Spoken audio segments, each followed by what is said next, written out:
Hi, my name is Harsimran. I'm the CEO of Gillson Trucking. Um, so my topic is the outlook for 2021. As you know, this was not a topic of discussion about last year or before that. We used to talk about supply chain and getting it to a level where the things are gonna fly and there are no issues in the supply chain, no distributions. But one of the things that has led to this discussion is obviously we all know the COVID. When last year, the first quarter, a lot of trucking companies were on a verge of bankruptcy because 2019 was not a very good year and half of 2018 was about the same. And when the COVID happened, everybody was thinking, oh my God, what's going to happen now? Because nobody knew. It was the world is going to shut down and we don't know what's going to happen. But then when we were ending the Q1, as we are entering into the Q2, the demand and the panic buy kind of took off. And that led to the growth of transportation, and that revived the whole thing. So this is when all these things were happening. Some of the good things that has happened during the COVID is obviously the impact on the environment. And you can see on this slide that the emission in some of these the big states, for example, Wuhan, Italy, Spain, US, was reduced about 30%. And I remember when I was watching news and in Punjab, where I'm from, you could not see the Himalayas for a very long time. So there were few weeks where you could see the peaks of the Himalayas, and it was because of the carbon dioxide, and there were no cars on the roads. So it definitely had a positive impact on the environment. And as you know that the market shrunk during 2020, but it took off and it's taken off in 2021. And what that means is that the trucking logistics was, I would say, had a lot to do during this growth. A lot of things were moving on the trucks. As you see, pretty much anything that you see around has been on a truck at one time. So because of this, it led to a huge demand in the transportation and what we call a capacity when we have trucks. So it created a shortage in the capacity with the demand that was disposed. So I just want to go a little bit into the trucking industry. So the trucking industry is a very competitive market. It's purely competitive, especially for the sub-haulers. It's very easy in, easy out. When the market is lucrative, you buy a truck, 20,000, 25,000, you get into the market, you take advantage of the lucrative market, and once things kind of dies down, and you get out, you do something else. That's like a lot of sub-haulers, but not as much as you grow over 50 trucks and more, and then it's like, you're getting more into the exclusive club. And bigger you are, then you have more contracts and stuff like that. But so this is very, and majority of the trucking company, there are a lot of sub-haulers, less than 10 trucks. So they drive the market, and it's very periodic. It's always doing this. And my 22 years, I have seen 3 or 4 of these, the cycles that I have seen. But I haven't seen anything like this. This started in 2020, and we are still going through it. I have never seen the rates. It's going through the roofs. You cannot find a capacity. And we're going to talk about what led to some of these things. Global e-commerce. So as you know, Amazon has purchased almost about 30,000 dry vans. That was about 6 months ago, but I think their number has gone up since then. They saw this growth. They knew that people are going to be buying a lot of stuff and it's going to get moved on the trucks. And to get the capacity they tried sub-hauler model, they tried some different models, but they knew that they needed to have their own warehouses. They wanted to control the supply chain, and they have done very wonderful. And a lot of companies are following them now. The cumulative data is showing that on that e-commerce, the global e-commerce is going to go almost 27-28% in coming years. And this is a chart that shows that it's almost, look at in 2024, we are expecting it to go to $6.3 trillion. That's a huge, huge number when you look at it. That's the same talking about the numbers. So what happened in trucking? So I'm going to go more into the dry van and the reefer division, what happened in Q2. So after last year, the fourth quarter of 2020, we saw record-breaking rates in dry van division, in reefer division, and we thought, oh my God, this is like, we have never seen these rates, and we're never going to be able to sustain the rates. Usually 2021 is the very slow months after the Christmas. Everything kind of slows down, people are returning stuff, so there's not much demand for it. But this year, we kept the same level, if not more, what we were doing in the last quarter of 2020. So it just took off.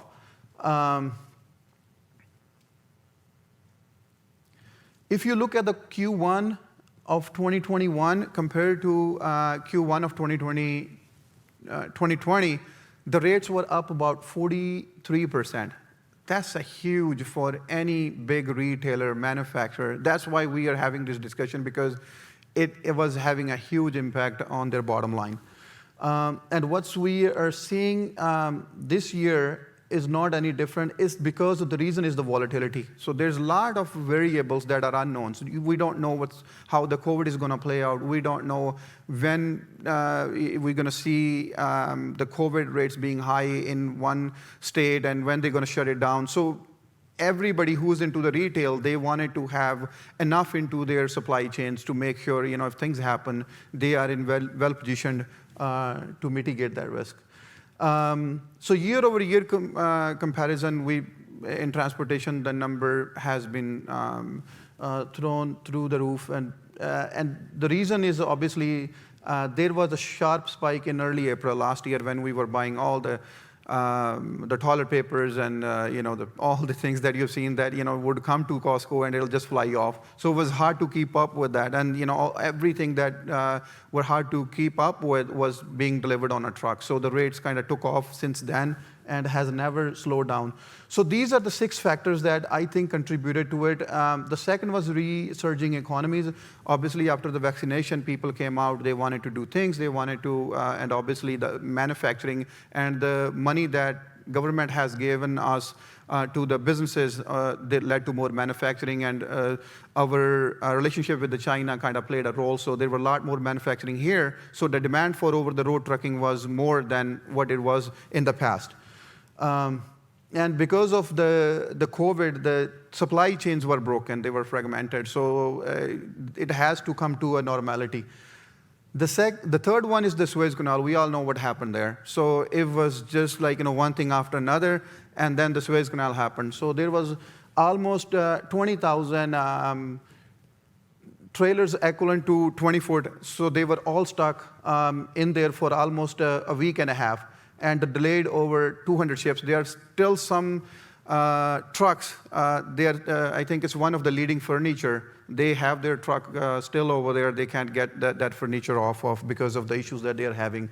And then the LA port congestion. So when the trucks came in, the ships came in, they all came at the same time. And because of the COVID, the workers were not there. So one problem was leading into it was having a ripple effect. So that played a huge role. Because of the congestion at LA, the raw manufacturing products that these manufacturers in the United States were going to get, now they are stuck at the port. So they didn't want the rail to take a few extra days, a few extra weeks. So they wanted over-the-road trucks to take them to where they needed as soon as possible. So that led over the rates to go up. And then the DOT week was in the first week of June. So that May 6th and May 4th and May 6th. So that played a role in there as well. And the produce season, as you all know, we are big in California, and mainly we haul produce from California to various parts of Northeast, Midwest. And when the summer comes, so there's a lot of produce that that we have to move all the way from California, Texas, Florida. So that also tightens up the capacity. So that played the role. So on the carrier side, the side that we are on, these are the few factors that we look into. One is the fuel rates. So if you know, have noticed recently, look at the fuel prices, they have gone up significantly, so about 30%. So that is not gonna help with the market that we are in. So right now, the contract rates are fine because they implement the fuel into the contract. So as the fuel goes up, the fuel surcharge adds up. So they are fine. But the people, those who are working on the spot market, obviously they are going to also wanted to get paid for the high fuel cost. And very interesting things has happened this year is the Class A truck orders. So when we used to order it, we will order like in 6 months in advance. So we'll say, okay, we need these many trucks. You put in an order, and the trucks will come in 6 months. But that's not the case anymore. If you want to get your trucks right now, the average wait is anywhere from a year to 18 months. And because of the shortage in the labor at the manufacturer, Volvo, Freightliners, and especially with the microchips, there are so many trucks that are sitting there, but they don't have the chips to get them ready so they can be sold out. So this is not helping either to help the capacity crunch right now. So anything that you could get like within 6 months, now, and also they are allocating how many trucks you want. So it's going to be very hard for a guy who can just buy a truck and get in the market. Now they want the big companies to tell us how many do you need for 2021, how many you need for 2022, and we will tell you if we can allot you that many for that year. Driver shortage has been always, we have been hearing this for so many years. It never went away. And especially like, being in this market with the government giving the money, so a lot of drivers are taking the time off. They don't want it to be out there. They want it to be safe with their family. So it has a ripple effect on this in this market, and that's why the spot market rates and the contract rate has been so high. The takeaway is from all of this is that eventually the market is going to catch up with the supply, but when and how are the two unknowns right now because of the volatility in the market.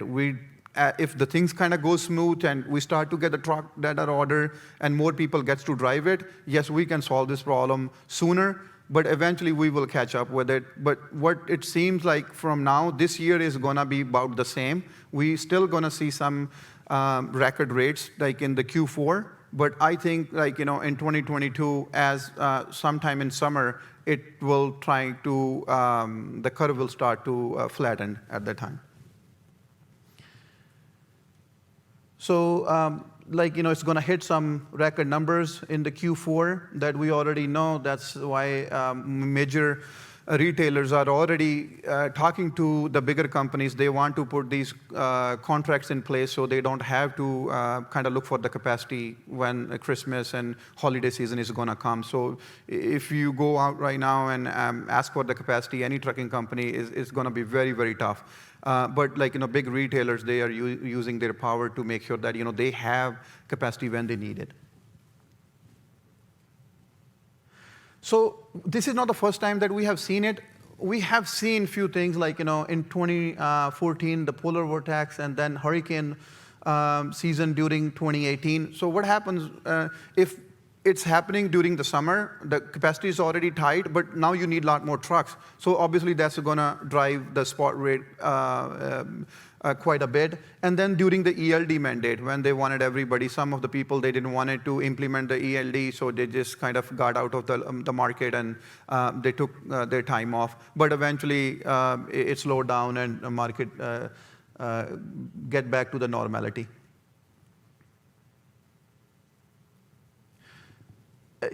Again, it's going to slow down. Like I said, in 2022, we are thinking that things will come back to normal.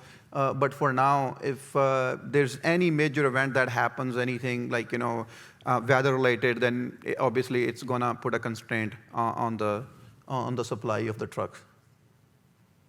So the contracts heading to record high. So when I say the contract rate is the rates that we put in place with the big retailers, with big customers, with the producers, telling them for 6 months, this is my per mile rate, this is how we're going to go about it. And then the spot market is the guy who owns less than 10 trucks or we also sometimes do the spot market to take advantage. So they go out, say, whatever the rate of today's market, that's what I'm going to charge. So that's the difference. So if the spot market is high, then the contract rate is obviously going to follow them. And it takes them about like 2 quarters to kind of catch up with what spot market is doing. And if the spot market is lower, then obviously the same customers, they see that they can get the truck outside for a lot cheaper. So they're going to tell you, okay, we need you to revisit your contract and see what you can do to help us. So these are the growth drivers that we haven't discussed much. The population growth, as we know, that the population has been growing, especially like in the Asia and Africa. So there's a lot more demand for the things. The economic expansion, as here, like a lot of money has been given to the business. So there's a lot of more manufacturing. You see the development, the housing market.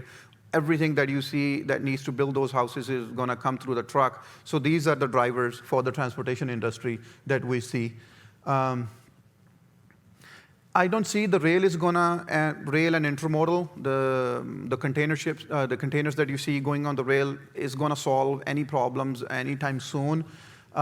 It's because, and also now the customer is a lot more in the supply chains. The way that it is engineered now, the customer need a lot more transparency into their product, where exactly it is, like what we're talking about, the supply chains, right? So when I'm gonna get those parts? So I'm gonna get my supply chain going. So they're very demanding. They don't want to take a chance with the rail right now. They just want to make sure that they have the product when they need it. Excuse me. The market, like the truck capacity, obviously tailwinds for the domestic intermodal rate. So that is driving, has been the driving force. And the Christmas season is definitely, that's when we see that the Q4 rates are going to be some record-breaking this year, but eventually it'll come back to the normality. I think that's going to conclude my presentation. Thank you so much. Any questions that you have on the supply chain, I can answer anything that you would like to know about the transportation. Yes.